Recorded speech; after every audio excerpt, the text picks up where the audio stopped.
ဘာလဲထီးကိုပါလဲဂျင်းကိုကင်ပြီးတော့ကေး10ကောင်ရအောင်ယူဗျရရပါပြန်ပေးမှလဲငါမှပေးမယ်ကွာတကယ်လားငါချင်းတော့မကင်တယ်ဘူးဒါပေမဲ့ငါကျုံးပေးလဲ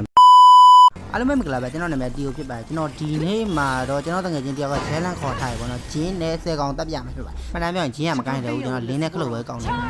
အပေါ်မှာလည်းမတိုင်တီတော့ကျွန်တော်ဆက်တော့အဲ့ဒီခါခွန်းတွေ့လားဘာမှမလုပ်အမဲစနတိုင်ပဲကျွန်တော်ကျုံးပြမှာကြည့်တယ်ကေးလို့ကျွန်တော်ပြီးโอเคကျေးဇူးပါဒီမှာလည်းမှမစများဘက်ကောင်ငါလာလုံးတာမရအောင်ရော့ပြငါအဲ့ဒီဘလို့တင်အဲ့ဒီအော်နေလေရော့အင်းအဲ့ဒီထိုင်နေတာရောသိတော့မှာငါသိတော့ကာစီမဲကာနာလိုက်ဟေးအောက်မှာလီရှင်းလီရှင်းတာဝါရှိဖို့ချောင်းတာတိုက်မဲအော်အဲ့ကောင်အဲ့ကောင်မမီးနောက်ကကောင်တက်မယ်ရော့တချက်တော့အဲ့တိုင်ဟောအဲ့တိုင်ပဲလိုက်တက်နေရောတနာပါ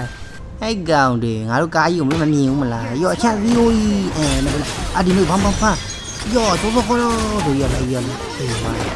ငါတကောင်မရလေဟိုကောင်မရရင်ခုနကောင်ရမှာလေ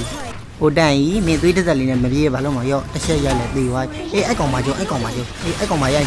တကယ်ပြေးပြီခုနကောင်ကပြေးသွားပြီတော်တယ်ကားကြီးနဲ့ချန်စီယိုကြီးဆိုရမှာကန်နဲ့မူကောက်တက်လိုက်သေသွားပြီအဲ့ငါဟီယိုကြီးရဒီအမအဲ့တောင်မတက်အဲ့တန်တက်ရရင်ငါရပြီနော်ဦးကောင်ရပြီအဲ့တန်သေသွားရဘနည်းလေးကြံလိုက်ကွာဒီရှင်းပြေးနေပြီဟဲ့အောင်လိုက်အဲ့လိုက်ဆိုငါခီးဦးကင်းမယူလဲနိုးရာဟာယူလိုက်ကွာငါဒါပြေးပြီကွာကဲကာမောင်မြေဂဲမောတေးတော့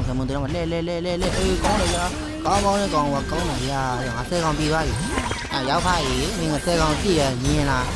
မင်းကဝင်မင်းမပြေးဖို့စဉ်းစားလိုက်တော့ဒီလိုကြည့်ရင်ကျေးဇူး